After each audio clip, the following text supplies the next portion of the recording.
जय श्री कृष्ण, जय सच्चिदानंद, जय श्री राम। सभी प्रेमी भक्तों का गुरु महिमा यूट्यूब चैनल पर मैं हार्दिक अभिनंदन करती हूँ, स्वागत करती हूँ। और सभी को भगवान के नाम का स्मरण करने की, सत्संग करने की जो सलाह देती हूँ, क्योंकि आज जो हमारी भागदौड़ भरी ज़िंदगी है उसमें हम देखते हैं कि जगह जगह लड़ाई झगड़ा छोटी छोटी बातों पर हो रहा है। इसका क्या कारण है? क्या हमने कभी सोचा, ये जानने का प्रयास किया कि ये क्या हो रहा है? जो समय बीत रहा है, ये समय किसने बनाया? हम सब लोग यही कह रहे हैं कि हम शांति चाहते हैं, हम शांति चाहते हैं। चाहे गृहस्थ हो, आश्रम के लोग हो, चाहे राजनेता हो, संत महात्मा हो, सभी के एक ही बात कह रहे हैं। मैं पूछती हूँ कि शांति क्यों नहीं हो रही है? तो कोई बताता ही नहीं। देखो, भगवान कभी लड़ना नहीं सिखाते, वे तो आपस में प्रेम करना सिखाते हैं। तो फिर ये सब क्यों हो रहा है? क्रम योगेश्वर भगवान श्री कृष्ण महाराज महाभारत होने से पहले शांति दूत बनकर हस्तिनापुर गए थे। दुर्योधन से कहते हैं कि हे तात, इन पांडवों को तुम 5 गांव ही दे दो तो ये लड़ाई नहीं होगी। सिर्फ 5 गांव के लिए बात कही थी भगवान ने। 5 गाँव में 5 भाइयों को अलग अलग गांव का आ जाएगा तो इनको भी संतोष है, लड़ाई नहीं होगी। पर वही दुर्योधन कहता है कि नहीं, मैं तो सुई की नोक के बराबर भी भूमि नहीं दूंगा। तब देखो कितनी भयंकर लड़ाई हुई। सारे सूरवीर मृत्यु को प्राप्त हुए।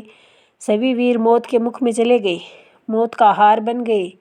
वही समय आज भी है। देखो, ज्ञान को जानना है, नहीं तो हम पछताते रह जाएंगे। महाभारत की लड़ाई के बाद वेद व्यास जी ने, जन्मेजय ने पूछा कि आप तो भूत हैं, भविष्य वर्तमान को जानने वाले हैं। हमारे परिवार में हमारे परदादा ने लड़ाई क्यों की? आपने लड़ाई क्यों नहीं रोकी? उनको आपने क्यों नहीं समझाया? सारे कुल पर कलंक लग गया। सूरवीर मृत्यु की शैया पर सो गए। क्या कारण था? तब वेद व्यास जी कहते हैं कि देखो पुत्र, तेरे पर भी एक संकट आने वाला है। मैं तुझे अभी चेतावनी देता हूँ। मैंने उनको समझाने की बहुत कोशिश की थी और बहुत समझाया भी था, पर वह नहीं समझे। अब मैं तुझे भी समझाना चाहता हूँ कि बाजार में बहुत एक सुंदर घोड़ा आएगा, उसे तू नहीं खरीदना, पर तू खरीदेगा। अगर घोड़े को खरीद लिया तो उस पर बैठकर शिकार खेलने नहीं जाना, पर तू जाएगा। घोड़ा घर में आता है। घोड़े के अंदर बहुत कलाएं थी, बहुत सुंदर घोड़ा था। जब घोड़ा देखा तो उसके मुंह में पानी आ गया और वह घोड़े पर सवार हो गया।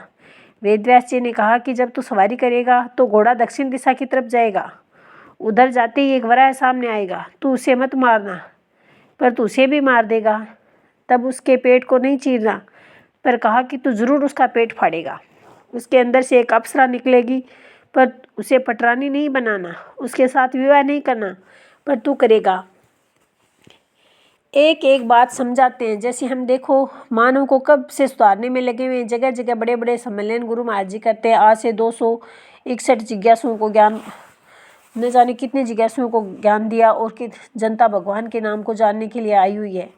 श्री गुरु महाराज जी हम सब लोगों को एक मौका दिया है ज्ञान को जानने का, नहीं तो कल हम लोग अधूरे रह जाएंगे। जो व्यक्ति समय का उपयोग नहीं करता वह फिर पीछे पछताता ही रह जाता है। तभी संत जन कहते हैं, आछे दिन पाछे गए, किया न हरि से हेत, अब पछताए होत क्या जब चिड़िया चुग गई खेत। समय रहते भगवान के पावन नाम को जान लेना, अधिक से अधिक ध्यान व भजन सुमिरन करना, यही खजाना हमारे साथ जाएगा। सांसारिक धन दौलत मकान परिवार सब के सब बिछुड़ जाएंगे। मैं यही लोगों से कहना चाहती हूँ कि जो महल है और झोपड़ी है, दोनों में रहने वाले समान है।